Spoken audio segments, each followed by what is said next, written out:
Magnum PI theme. The TV series debuted in December of '81 and continued throughout most of the '80s.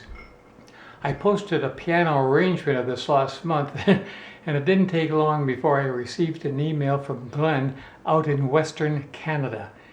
He wrote, and I quote, "Would you please explain what's happening? The tempo's too fast and so are the chord changes." Well, Glenn and everyone out there, let's see if I can shed a little light. The theme is very creative, and only when you start dissecting it that you realize just how clever it is. The song weaves in and out between major and minor with a hint of both the Lydian and the Mixolydian modes. The theme is mostly based on triads. Even the odd extended chord is still played with only 3 notes. There's no bridge in the song. Just sections A, B, and C. A section basically in minor, E minor in particular. Section B in the related major, G. And the C section, well, that's all over the map. To get the feel of the theme and a syncopation, let's start at the beginning. Well, here are the first 2 bars of the song with a quarter note pickup. Notice that twangy guitar part is laid out in the bass clef. I'm going to count it very slowly so you can get just the feel of the timing. Here we go. And a 2 and a 3 and a 4 and 1 and a 2 and 3 and 4 and 1. Notice there's no key signature. When they want to alter a note, the composers just simply use an accidental. So take a look at the chord symbol. In this case, E5. Now that means that there is no third in the chord. Now, as I mentioned, section A is basically in E minor.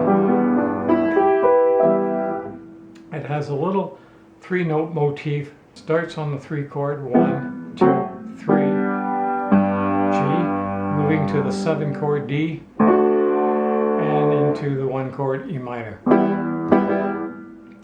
So when you hear the syncopation, it'll sound like this. Now notice I'm using the minor third. The song called for that E5 forward. That's without the third. There really is no chord at all. That's just an interval of a perfect fourth, or upon inversion, a perfect fifth. So your choice whether you want the minor third in there or not. Now the song continues in a loop around this E minor flavor until it reaches 2 sets of quarter note triplets, and they'll sound like this: 1 triplet, 3 triplet, and that takes us from the minor A section into the major B section. Now before we get into the B section, maybe I should just play the A section in context. Now remember, I'm not explaining how to play the song, I'm just dissecting it. So this is how it would sound if it was just kind of being played. Here we go.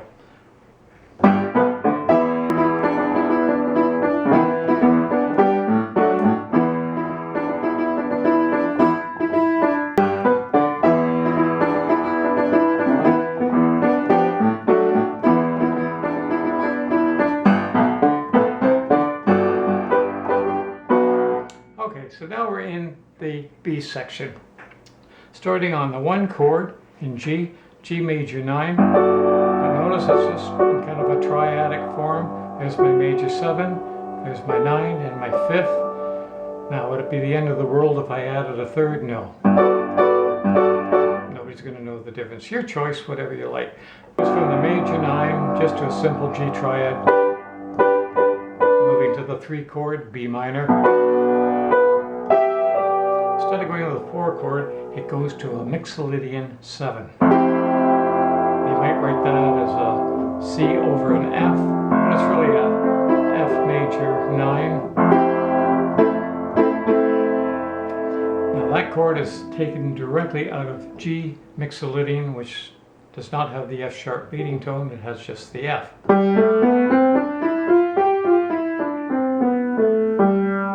Sounds great though.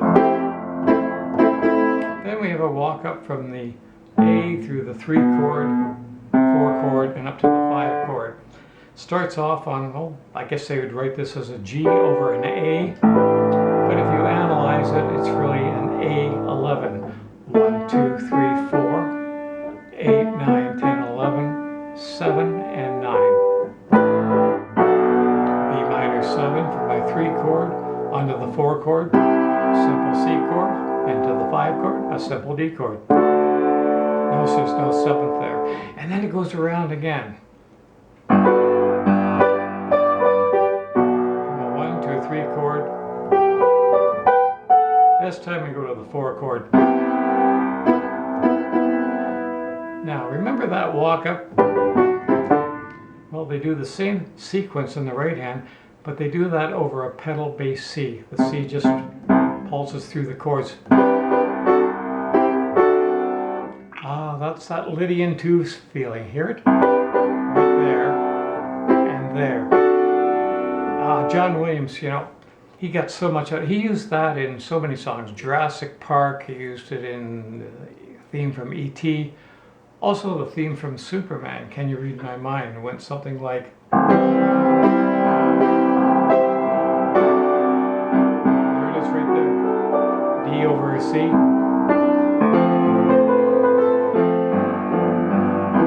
Ah, but I digress.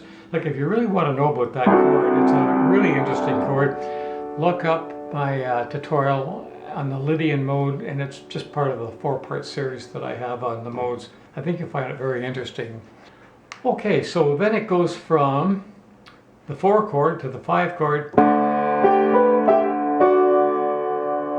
And at that point, now the song leads into section C by stepping up to the E flat bass below B flat, which sets up a parallel sequence that has absolutely no reference to any key signature. Hence, there is no key signature in this composition. Now, before we move into section 3 to dissect it, maybe we should play through section B so you get a feeling of how it goes. So I will pick it up from the 2 sets of quarter note triplets. Here we go.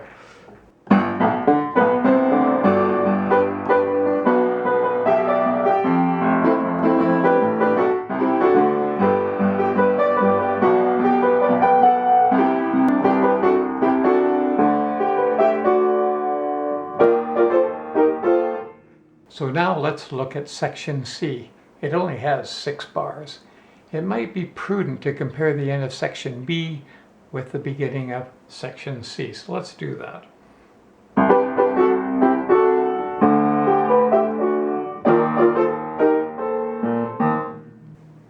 Did you pick up the continuity?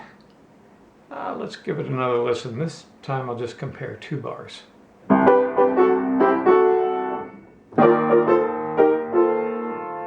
So these 2 bars are identical. The only difference is a raised pitch of 1.5 tones. Now this technique is referred to as equal parallel harmony. In fact, bar 5 leading to the conclusion of our C section is the exact same configuration.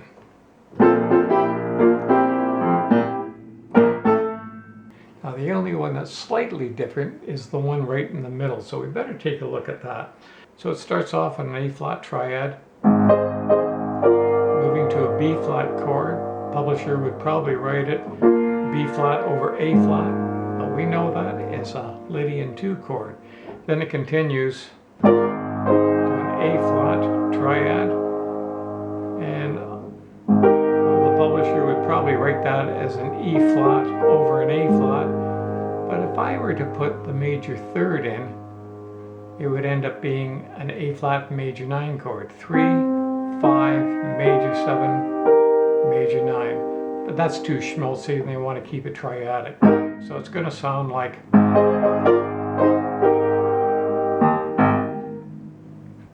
Now that particular bar could have been played at any pitch and nobody would know the difference. However, the positioning of bar 5 is crucial right here, because it leads to return back to the A section. To maintain the overall balance, the Magnum arrangement has 2 bars added as filler, one after bar 1 and after bar 3. It has a twanging guitar. It certainly has a Robbie Robinson feel with the bended strings and everything else. So let's just go through that slowly and see how it all comes together. Leading into the C section. So we start off with action, reaction, action,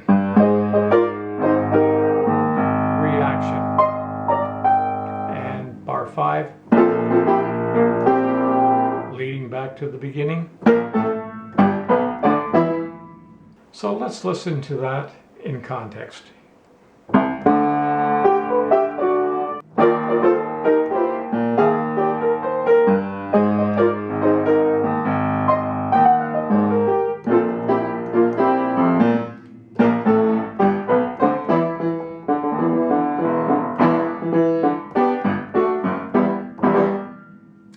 Now you could loop through A, B, C section as many times as you want, but when you want to complete the song, it's the very last bar of section A. That's where we have the bar that has 2 sets of quarter note triplets that go. And it would sound something like... I ended on an E major chord, and that's referred to as a tierce de piquete, ending on a major chord in a minor key, or you could end on the minor chord, or even the chord they suggested, E5, which is just an interval without a third. So I guess that's about it. I'd like to thank Glenn for taking the time to write me. I hope this tutorial helped you out, and anyone else who happens to be interested enough to pop in and watch. I appreciate you taking the time to subscribe. Take care and enjoy life. Hey, it's the only one we got. Until next time, bye for now.